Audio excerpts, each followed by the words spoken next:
I need to talk about Poppy Playtime. If you do not know what this game is, keep scrolling because I'm here to talk to all the theorists about something that's been on my mind since chapter 1 of this really crazy series. What happens when you take one of these toys home?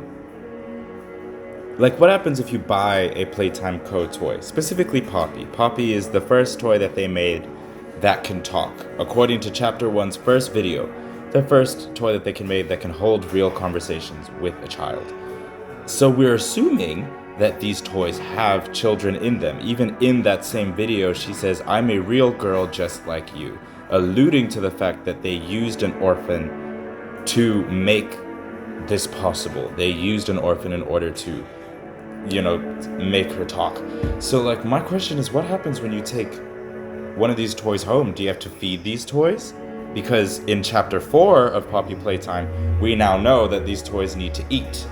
In fact, there were a bunch of smiling critters in that same chapter that multiple times we heard they wanted to eat, they needed food, yada yada yada, they were starving.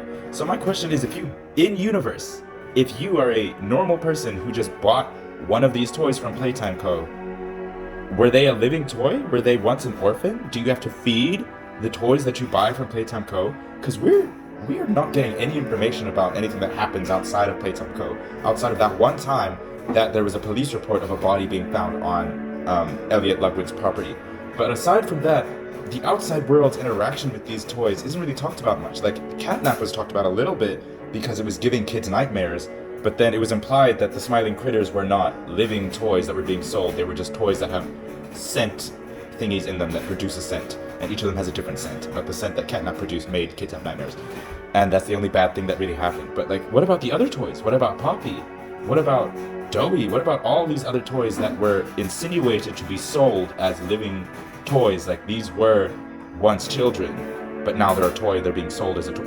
I'm confused about that. Can any Poppy Playtime theorist explain that to me? Like, are the toys that Playtime Co. sells not living, but the toys in the factory are living?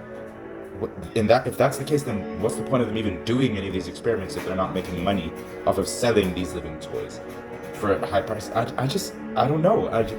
Why is no one talking about that? Why is no one talking about anything happening outside of Playtime Co? Like, let's have that conversation.